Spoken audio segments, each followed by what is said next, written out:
me thinking. Are you on your lunch break at the moment? No, I'm just on a day off. We're going on tour again tomorrow. Yeah, no. So just getting ready for touring. We're doing WA tomorrow. Yeah. It had me just thinking, like, are you lucky enough to be able to do this as a full-time job, or do you have to hold down a day job as well? Nah, man. Yeah, this is our job. This is our full-time job. Good man. Can't believe it. Pinch myself every day. Every day I wake up, pinch myself. Well, I imagine so, because I'm for reference, I'm 38, so I grew up, with the 90s was literally, my musical awakening, and a big part of that was your album Plang. Oh, okay, yeah. Yeah, and it got me thinking, mate, of the bands that were coming up with you in the 90s, who do you wish was more successful? Who do I wish was more successful? God, all the bands that I really like seem to have a pretty good crack. I really love Scream Feeder. I thought they could have done bigger. I thought they had. I was a really big fan of Scream Feeder in the 90s. I thought they could have been bigger, because I also thought they had really great songs. And they're from Brisbane as well. They are. Kelly's an absolute legend. Yeah, I love Tim. Tim's great. Tim's a really amazing lyricist, and Kelly's a great songwriter as well. Yeah, I really like that. They're still they're still putting out really great records. Hey. Yeah. Mm. Mate, there's been a bit of sad news, obviously, amongst the Brisbane scene with the closure of the impending closure of the zoo. Yes. I was wondering, mate. I imagine this venue has been a big part of your career. What are some of your favourite memories? Oh my God! Like my first share house I lived in Calvin Grove. I lived in a pretty wild share house with some mates of mine, and these really incredible women moved in next door, and they were like these kind of punky hippie girls who were artists and big thinkers, and they moved in, and we were like, oh my God, these women are amazing. And two of them, we went over there for a party one night, and one of them, her name was Jock, and she was like, oh, we're going to start a music venue. And, we couldn't even tie our own shoelaces. She told us she was going to open a music venue. We were like I was quite in awe of this young woman who had this great ambition to do it. And, because at the time there wasn't really that many, apart from the venues that Rollo put on at the Treasury and Andrea had at the Orient, there wasn't a really big scene for original music. And, music that was of our generation. And when she said she was going to start a club, all of us young idiots thought it was the most incredible idea, because it ended up becoming like, our home, basically. We'd go there to eat, and we'd go there to play and, do visual art and collaborate. And, Regurgitator kind of formed through that venue, through various meetings, and a lot of bands sort of were nurtured there and brought up there. So that place was always such a home for us, and it also helped us solidify the idea that we did need to move to Sydney or Melbourne to have a scene, have a place to play. Yeah. At this point, will Regurgitator be part of the Zoo's farewell? Oh man, unfortunately, we're all booked out on tour this whole time, so they'll be closing down while we're in, I think, touring in rural New South Wales. Unfortunately, yeah. So we won't, but we played the party last year, their 30th birthday party last year, and it's our 30th this year. So we played that, and we've always been a big part of the zoo. We've always really loved what Jock did independently, and she never got involved with big corporations to help her fund it. It was all very grassroots and community based, which is what I loved about it. Yeah. Now I'm trying to remember. I saw you playing in another band in the Triffid earlier this year. I don't know. Oh, that would have been my Mungo Fungo band, was it? Potentially. Was it a Sucker Punch? Were you playing? What? Were you playing with a Sucker Punch? No, that was just like a band I jammed with some mates called Nardis Nardis. It's like a That's the one. kind a heavy metal kind of doomy kind of thing. Yes, I remember you dedicating a song called "To the Working Week" and someone up the back screaming "Fuck that shit." Yeah, I remember that. That was funny. Yeah, that was funny. You know, I mean, I love socializing with music. Like, you know, I don't play golf and I don't go to the pub, so I really love hanging out with my mates and communicating with music and having a common goal. So, I mean, that's something that I've always really loved to do, and that band's kind of like one of those things. I mean, it's, yeah, because Regurgitator, we can't really do that because Quan lives in Melbourne and our drummer lives in Sydney. So we do a lot of stuff remotely and catch up occasionally, but I do love doing stuff locally with friends just to, you know, it's good practice and good to keep singing and, you know, not lose your voice or anything. Yeah. How do you, we were talking before about the, you know, the formation of the zoo and things. I mean, how do you think Brisbane shaped Regurgitator's sound? Oh, look, I don't think Regurgitator would have started if we lived in another city. I think at the time, you know, I mean, there was a very kind of heavy indie kind of scene. You know, I was in Pangaea and Quan was in Zurastia and Martin Lee was in Brasilia at the time, and they were all quite really heavy bands. But, you know, there's a lot of bands that have formed in this town through, you know, going to gigs and seeing someone that you really like. Like I went to a gig and saw Quan play and he looked amazing and played really great. And I thought, oh, wow, he's so incredible. And I just go up to him and just go, hey, man, I really love what you do. And then in Brisbane, it was a big culture in the 90s of just going up to people and like, oh, do you want to have a jam? Like, let's just go and play, and just doing it for fun. And there was no one really adhering. I spent, you know, a long time living in Sydney and Melbourne. And in Sydney, a lot of people just stick with one band. And I'd go and say, hey, you want to jam? And they're like, no, I just have one band.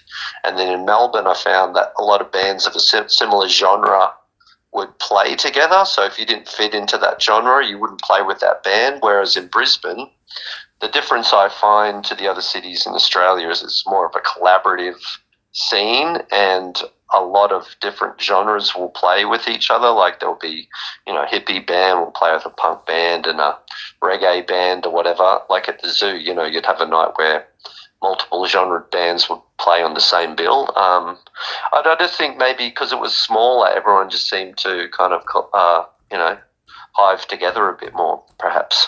Yeah. One thing I really like about the band is that I have absolutely no clue what I'm going to hear when I press play on a Regurgitator album. You know what I mean? Like, yeah. It is completely for example, you know, I was not expecting the just level of kind of, it feels like 80s worship of Invader. How did that come about? Oh, well, firstly, you know, I think if we were just a punk band, or if we were just a hip hop band, or a, you know, MOR rock band, I think we would have given up and quit years ago. But the thing we love about Regurgitator is the fact that we can genre hop, and when you're writing and making up stuff, you know, there's so many colors. It's really fun to create stuff, and the possibilities are kind of endless. So it is really fun to do that. And with the 80s thing, well, you know, when you're a teenager, you just feel music so much more intensely. And so for us, we were teenagers throughout the 80s. Like, I was born in 1970, so my whole teenage years was throughout the 80s. So that's, every time I kind of hear that music, I just feel so, there's this really heavy nostalgia for us. And that style is, we love it because it's so, it wears its drama on its sleeve. You know, it's just so, like, you know, even you see kids trying to emulate 80s stuff, but I think they miss the point, and they don't have that degree of drama that was created at that time. I don't know if it was the drugs or what, but yeah, it was a different time. That's definitely. What was Peaches like to work with? She is incredible. When we were recording Plang, our manager had did a trip to Spain and went to a music festival in Barcelona and saw her. And then he bought a CD and then he brought it home, played it to us, and we all freaked out at how incredible it was. And then our manager, for the last 30 years or so, has toured her in Australia. Mm-hmm. And on the first tour she did, she toured on the Lily Pad at the Big Day Out in, I think it was like 2002 or something. And anyway, so we invited her up to the main stage to play her song Rock Show with us. And we've just always really loved her and her music, and she's always been so humble and a really lovely friend to us. And yeah, I think her live show is probably the most phenomenal live show I've ever seen. And these days, she just keeps getting better and better and just keeps lifting up her game. And then for the album, Kwan really wanted to collaborate with some people, because, I kind of feel like the older we get, the more we're always trying to get better and better as we get older, because we're like, oh my God, the older you get, the more you appreciate your life, and we really appreciate our band and the fact that people still come to our gigs. So when we worked on this album, we worked longer and harder than we ever have on any album. It took us almost 2 years to do. And because of all those reasons and trying to put in a solid effort, Quan was like, oh, we should really try and reach out to some people we really like. And that's why he reached out to Peaches, and he aimed high and she said yes. So we were very lucky for that. Awesome. Yeah. Look, I find that as I mentioned before, that Plang had a very profound impact on me when I was, the typical story of your older brother bringing home albums, and that was one of them. Yeah, right.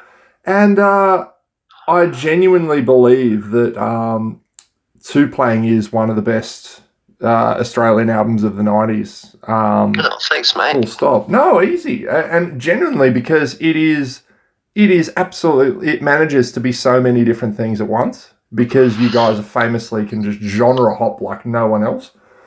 Yeah, like we were big fans of the Beastie Boys and Helmet and Bad Brains and Misfits and Ice Cube, and we really loved that Judgment Night soundtrack, how a lot of indie bands and punk bands jam with hip-hop artists, and this was like way before the new metal thing.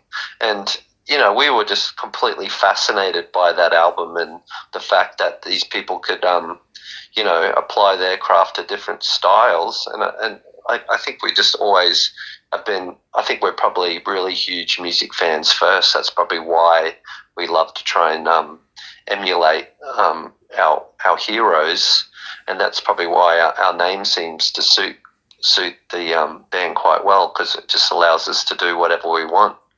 Yeah. I remember being annoyed because a few years ago, I first hit up Paul because I was like, hey, Plang's turning, I think it was 25 or whatever, and I was like, hey, I wonder if they'll be able to go through and really go into the making of and everything. And he said, yeah, the band have literally just done that with a bloke doing a podcast. I was like, son of a bitch. Turned out it was amazing. Yeah, we did a Plang tour. We did a tour. We did Plang and Unit together. I remember I was unfortunately away with the army, but oh wow, I know, Devo.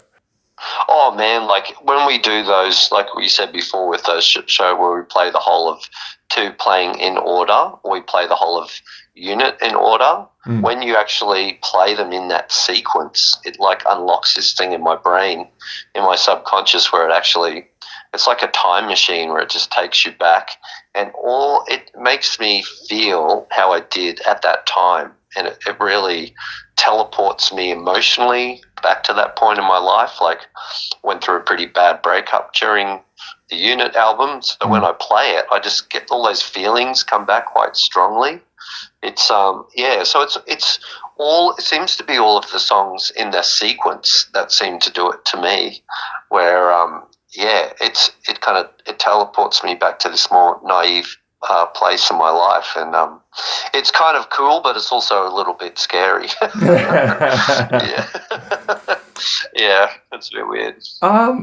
Now, which is the better album, Unit or Two Plang? Explain your answer. Oh, look, I would have to say probably Two Playing for me, just because, that was just a very exciting time for us. That was a pretty cool time in our lives, just because, that was probably the time when, you hear yourself on the radio for the first time, and we went gold for the first time, and then it went platinum, and then it went double platinum, and we were just, that it's a very exciting thing when you go from being on the dole to being like actually having music as a career. Because I think I worked really hard at music for about 8 years till we sort of started getting paid. So that whole time was probably really exciting for me personally. Yeah, probably can't speak for Quan, but yeah, I'd say Two Blank. Oh, fortunately, that's the correct answer. If you'd said Unit, I was going to have to correct you. Yeah. But you did very well, by the way, hiding the C word on a track that got played on the radio. Well That's done. right, Blubber Boy, yeah? Yeah. I played that on Triple M. That was hilarious. Yeah, that's right. Mate, I understand this is going to be your only tour for the year. What are you planning on getting up to afterwards? I've kind of started. I've been writing a bit. I've been sort of working on a book, but it's not really band related. It's more to do with growing up in the suburbs in Brisbane in the '80s and the crazy things that happened. So I would like to try and work on that, as well as I do a lot of visual art, and my wife's a contemporary dancer, and she's going to work on a few shows, so I'll probably stay home and look after the kids while she's working. So yeah, there'll be little bits of things going on. I'm sure we'll probably pop up and do a gig here or there, but this is probably the main tour we'll do for this year. Yeah, this one we're on at the moment. Do you share any of your visual art stuff online? There's a bit on my Instagram profile. I have a bit. I used to have an online store, but because I've been working on Invader, I haven't done any visual art for a while. But once I do it again, I'll probably, open my shop up again. Yeah. Yeah, awesome. Yeah. Ben, this has been fantastic, mate. It's going to be really annoying because I'm going to listen to Two Playing again and then be like, think up like 20 different questions that I wish I asked. If you have any more, just text me a question through if you have any questions, mate. That's easy. Oh, thanks, yeah. mate. If you go like, oh, should I ask you this? Just text me and I'll reply. Oh, you're a legend, mate. Thanks very much. Thanks for the interview, man. I appreciate it. Easy. Talk to you soon, mate. Bye. Thanks, mate. Have a good day. See ya. You too. Bye. Bye.